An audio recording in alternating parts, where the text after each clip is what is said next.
Welcome to the Mama Needs a Moment podcast. We're your hosts, Chrissy and Cindy, co-founders of Her Health Collective, and moms who totally get the chaos of juggling it all. But here's the thing, your well-being matters. That's why we're on a mission to change the way moms take care of themselves. We bring you quick 10 to 15 minute bite-sized episodes packed with expert advice on women's health, parenting, and self-care, plus real-life tips you can use right now. So take a deep breath, grab your lukewarm cup of coffee, and let's make these moments count.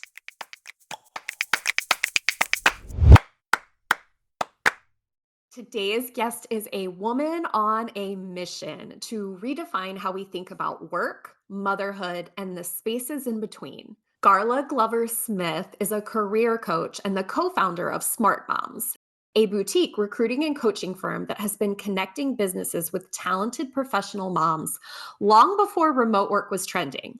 Garla's passion is deeply personal. At just 18, she watched her mother, a single parent working 3 jobs, suffer a stroke at the age of 49. That moment lit a fire in Garla to challenge the unsustainable pace so many women are expected to keep. Through Smart Moms, she's helping others find meaningful, flexible work that honors both ambition and well-being. She's also raising 2 daughters of her own, is active in national organizations like NACE and BPW, and continues to be a champion for balance, equity, and community. Garla, we are so honored to have you here. Welcome to Mama Needs a Moment. Yeah, thank you, Chrissy, Cindy, for having me. I appreciate it. It's a pleasure to be here. Well, it's an honor to be speaking to you, Garla. And just in that introduction alone, I'm perked up now, and I need to know more about you, about your story, about what you're doing. So, based on what Chrissy just said, your journey began with a pivotal moment at just 18, where you had watched your mom suffer a stroke after years of overwork and sacrifice. How did that moment shape your understanding of what true work-life balance looks like? And how does it continue to guide your mission today? Yeah, it was a pivotal moment for me. My mom worked 3 jobs. She was a single parent, and while my dad was around and providing financial support, you can imagine she owned a house. She had these 2 kids, trying to keep them in school, private school. So there was a real need to make money. But at the time, you're right, there were no remote jobs to give her that flexibility. And so when she had the stroke, I don't know that I recognized that it was a result of all that hard work she was doing. But I was aware that she had been grinding and struggling as a lot of women do just to keep things afloat. And so when I recognized finally late in life that that was the cause, oh, things started opening up for me. I can tell you there was one other pivotal moment for me, which was after I went through school, I got my degrees. I went to work. And I'm a mechanical engineer by training. So I went to work in a semiconductor fab environment, clean room, 50, 60 hours a week. And I realized as I was building these things, my priority was not about what I was building, it was about who I was building with. So I was really in tune to the people. Again, I realized it wasn't worth it for me to do these 50, 60 hours. My work-life balance was off. And so I pumped the brakes and I decided to make some shifts. We fast forward, Smart Moms came around. I created Smart Moms with that vision in mind based on my mom's experience, the work I had had at the semiconductor fab equipment place. And I realized I can't do it. I need to be available to my children. So I had worked, had a couple of babies, and it was at that pivotal moment where I thought, I'm going to go back to work and do the same old thing, or I'm going to make a shift. And that's how we came about with Smart Moms. My partner or founder, Michelle Yannick, shout out to her. She was another stay-at-home mom at the time. We met in church and we both realized that we had these professional backgrounds, but we needed to do more than just be at home. And so that's how Smart Moms came about. Our mission has always been to create opportunities and resources so women can find their own work life balance. And we have been able to do that for what, 22 years in different That's forms. fascinating. I love it. I love it so much, Garla. I was hoping that you could clarify for me whether your mom survived the stroke. She did. She She did. did. Okay. She actually survived the stroke. She had to go into early retirement. About, let's see, she went into early retirement when I was working on my master's. So probably about 5 or 6 years later, she went into early retirement. But my mom lived till she was in her 80s. She just That's recently amazing. passed away right around in 2020. And so she was always my example of how we balance, how we need to rest, how we need to slow down. And hopefully it doesn't require a stroke or a significant health issue for us to recognize that we need to slow down. We need to be in touch with our bodies, our minds, what we need real time, right? Before something catastrophic happens. And I think we're in a day and age now where there is lots of remote work. There are lots of flexible schedules. There are lots of employers that are providing good work opportunities, and we don't have to do what our parents did or our moms did back in the day. There are more opportunities for women to balance. And we might do some things in this season of our life knowing that as our children get older or our responsibilities change, we can do different things. We don't have to try and do it all at once. And I think their employers and our working landscape now looks so different that that is possible. Yeah, that's such a powerful point. I think we have this message in our head that we have to do it all and be it all. And I think you're right. There are stages to life, and there are times where it needs to ebb and flow a bit, and something needs to take center stage, which means naturally something else will have to take backstage or be That's put right. on the back burner. You got it. You got it. Yeah. This episode is brought to you by Her Circle, the ultimate community for moms looking for real connections, meaningful experiences, and expert support. From mom's night out and family adventures to book club, volunteer opportunities, and expert workshops, Her Circle is where moms come together to learn, laugh, and lift each other up. Spots are limited, so join the waitlist at herhealthcollective.com/membership and be the first to know when doors open. Smart Moms was ahead of its time, prioritizing remote work and tapping into the immense talent of educated moms long before it became mainstream. What were some of the biggest challenges you faced in those early days? And I'm thinking of this from two sides, convincing both employers and Yeah. moms that this model could work. It's a good question, and it stumped me because we've been in business for 22 years and our model has changed, right, over the years. When we first started, we were a true staffing company. We found moms, put them on jobs for anywhere from 2 hours a week all the way to 30 hours a week. Some were working remote, some were working in the office space, all kind of different professions.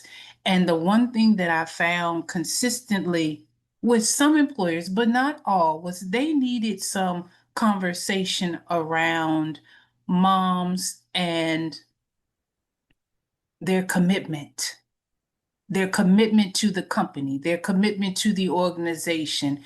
And I would share with them, these moms are on fire to contribute. They have these things going on at home with their children, their significant other, but they have invested in themselves, education and professional experience, and they want to keep that going in some fashion. So you don't have to worry about this commitment issue, but that was always a conversation that Michelle and I had to have. We would speak in publications, we would, be on panel discussions, we were interviewed by many staffing magazines just to speak about that point because that was a perception that employers had about moms. And it wasn't true. And, we have thousands of women that we put to work who have stayed on jobs for 5+ years. That speaks to the level of commitment, right? I guess the other piece, that the flip side of that on the mom side, is in the event when moms sometimes have a break, they may not keep up with technology as well. Whether it is, if you were a bookkeeper and you managed the books using Peachtree in your nonprofit organization, but now QuickBooks is the software and most of our employers are moving to that. How do you shift your bookkeeping and accounting skills to use that particular technology? So I was always, when I was screening moms, trying to understand what their skill set was, where their expertise was, and then putting on my coaching hat and helping them get plugged into resources where they could get those skills that match that time, what was going on and what the software was being used, or that employer or that industry. And I think many moms have that continuous learning spirit and mindset of, okay, just help me figure out what I need and where to get it, and I'll do it. Right. And I saw that so many times. It really was a match made in heaven, because there were employers out there who just wanted to work with moms. They understood the value that moms and women bring to a workplace from a cultural perspective, from an idea perspective, from a follow through perspective, and they will hire them readily. But on occasion, we would encounter employers where they reached out to inquire, but that was their concern. And we could give them countless stories of women who had been in work engagements for years and the employers were successful. So many testimonials that very quickly they became fans of Smart Moms. I love that. And as you were speaking, it made me think, out of all the people I know, all the moms I know, I don't know a single mom that is not incredibly talented at multitasking and learning new things and putting herself out there to learn and discover what is needed. All Exactly. these soft skills that are so needed in the workplace, but can be hard to formalize in a resume or in a formal interview, but can be so valuable in the workplace. So I really love that. And you mentioned your coaching hat, so I want to turn to that briefly for a second. You have a course that you created, Uncover Your Career Potential, where Yeah. you guide moms through things like self-assessments, resume building, and networking. A big one, but not a much beloved one by a lot of people, myself That's included. right. From your experience, what are the most important pieces of career readiness that women often overlook? And what shifts can they make to feel more confident and prepared when re-entering or pivoting back into the workforce? Yeah, good question. So let me just start out by just saying, I think the most important piece in this process is for a woman to understand her values, what's most important to her, understand her passion, her interests, what are the skills that she has. She needs to have that self-awareness about herself. And after working with hundreds of women, I finally decided to create what we call the fluid career model, which is basically this key piece of the puzzle, the first piece of the puzzle that allows and supports women as they're doing this discovery about themselves. What's most important to me? What are the top skills that I have that I love doing? What interest areas? Is it nonprofit? Is it manufacturing? What is that piece like? And then once we figure that out, then where does all of that fit in the industry or wherever you want to go work? That helps identify the career readiness part of, okay, what do I need? What do I need to actually create this opportunity in this particular place that I know is going to satisfy me? And I guess the biggest piece, I think, career readiness, in addition to understanding who you are and your self knowledge, is what's the technology part? Because this world is moving so fast, right? With AI taking over jobs, with AI taking over parts of jobs, with AI being used to help you be more efficient, more effective. How do you use the technology part in your work, whatever it is you decide to do, right? I think that is a big piece of your career readiness plan. Once you figure all of that out, right? So you got this kind of like, okay, who am I? Let's dig deeper. That's part of the model. And then my work tribe, where do I fit? What's the technology and the skills that I need? Then we figure out how to implement that piece. And that might look like what are the credentials that I need? What's the resume, the cover letter? What's the networking support group that I need? How am I going to stay engaged and inspired while I go through getting in this field? All of those are career readiness pieces, and you need to have them and continuously be working on them. I think that technology piece is huge and can be very intimidating because it does change so rapidly. Side note, I'm interested just because you kind of mentioned some pros and some cons about Yeah, AI, and I'm just interested, just as a side question, really quickly, what are your opinions on AI? I'm an AI fan. Okay. I'm an AI fan in the right manner. AI can do a lot, but I think it should be used to help you be more effective, more knowledgeable. I'm not a big fan of it generating all of your work, but it can very quickly help you generate ideas, fine tune ideas. ChatGPT has a dig deeper search feature and it will find anything and everything about a subject matter. So I'm a fan of AI, and I think it is important that every person know how to use it in an ethical manner, right? Don't allow it to misrepresent you, which it will do, right? Because AI will tell lies and it picks information from other people's stuff and it filter it in. I always ask AI to provide the resources and the links when it's providing me something, and I click them and I read.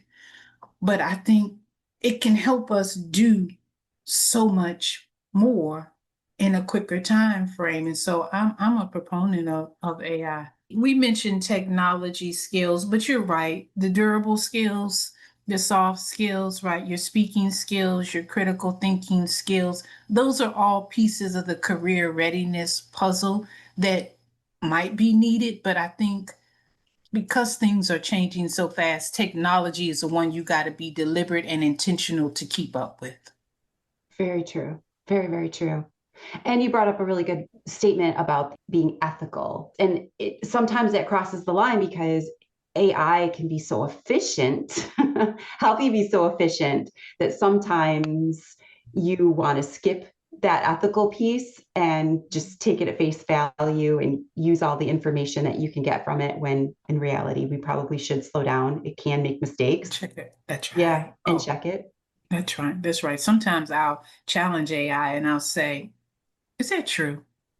And I'll literally write that. Is that true? Verify that that's true. And it'll come Really? back and say, I have AI call me Miss Rose. I changed my name on AI. But it'll come back and it'll say, after further research, you're right, Miss Rose.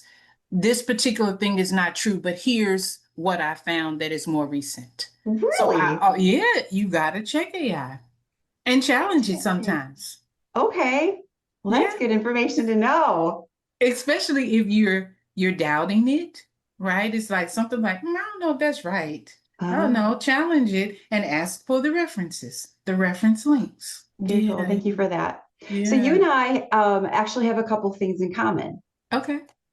We are both raising two daughters while being business owners. So your business focuses on rooting in balance and flexibility. And Chrissy and I, our business is focused on helping moms take better care of themselves and giving them various different resources to do that. But I would love to hear from you how you model the balance and flexibility, those values at home, and what lessons you're hoping that your girls will absorb about womanhood, work, and community. Yeah, it's a good question. I have to tell you, my girls are 23 and 25. And I feel like to a degree I made it, right? In the sense that they are They're out of the house, are they're, they? they're out of that and they're doing well. Sure, sure. We're really doing well. I feel like to a degree I can rest. But I can remember we started Smart Moms when my girls were 17 months and almost 4. Wow. Yeah, they were little, right? But I would carry them to networking meetings, right? Women's Power Networking, Coffee and Contacts. I would carry them to that meeting, and it would be, I don't know, it might be 30 women in the room, and my girls would be sitting quietly, playing with their little DS or their coloring book or taking a book, but they were listening. Right? They were listening and they were absorbing all these powerful women in a room talking about marketing or how to grow their business. And I think that modeled for them that women can be leaders, women can be, in addition to great moms, they can have their own pathways, their own careers, own things that they're passionate about, but they were there with me regularly. When I would have recruiting meetings and I would have to go out and screen moms that I was going to place on jobs or consider placing on jobs, I would be at a table at a coffee shop and my girls would be probably sitting like right next to me or behind me, again with their games or whatever it was that they had. And they were watching me engage, do my work, doing good work. I think modeling, doing good work, meaningful work, work that you're passionate about was all modeled for them. We would always, after a meeting or after a couple of meetings, I would say, okay, we're going to go to the park or we're going to go get ice cream or we're going to go do something you want to do. And I think in that sense, we were modeling there is room to do both. There's room to have fun. There's room to take care of ourselves, to be silly. I'm a grinder now. I will not deny that. But I did try and have that balance when I was with them of you see mommy working, but mommy also can have fun. We had a garden most of their life. It's a beautiful picture of me and my girls holding this watermelon that had to have been at least 5 pounds, and they're just holding it and they're so proud, right? So we were Aw. doing these things just to model that balance. And I just think that is just important. I've always tried to, I'm a big proponent of therapy, and I've always communicated to my girls that therapy is important. I've encouraged them and supported them when they needed therapy. I had one that came through right when COVID hit and she did not have a graduation and some other things. And I was just like, no, we're going to get you a little bit of support to migrate through that. So I think good work, doing good work, meaningful work, having fun, hanging out with your girlfriends, hanging out with other fellow women, having a couple that are really close to you that you can be transparent with. Community like you guys do is it's just important. Women community is extremely important. And I have to just not disregard my husband, right? We've been married for 30 years, and he has been a technical salesman for 30 years, traveling all over the world. But I tell you, when he was home, he was present with our girls. And I think he modeled the value of family is everything. Right, it's everything. And I see them now, they have that. They've embraced the values that we try to instill in them as young ladies, and they're modeling it now as young women. And I'm so proud of them. And I'm very thankful for my husband.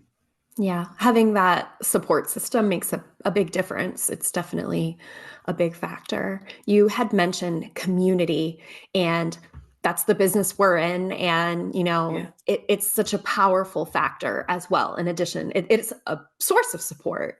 So you have created a powerful network through organizations like NACE and BPW, as well as the powerful community you've built within Smart Moms itself.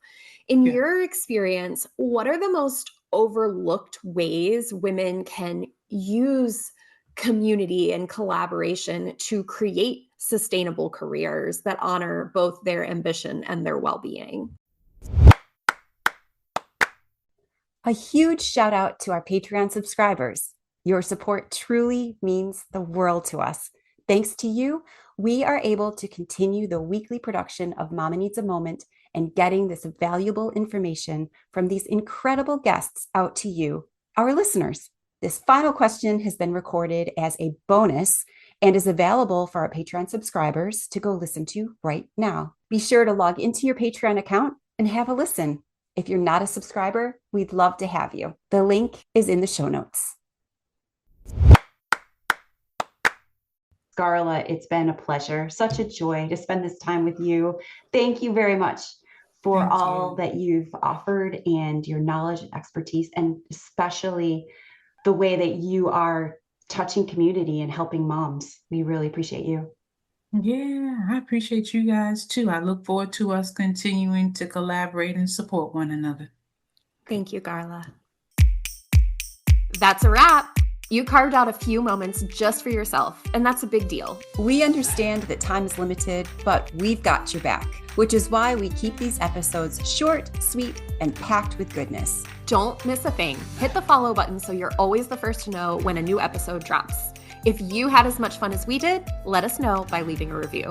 And remember to let other moms know that we're here doing motherhood alongside you. Grateful to share a few moments taking care of you.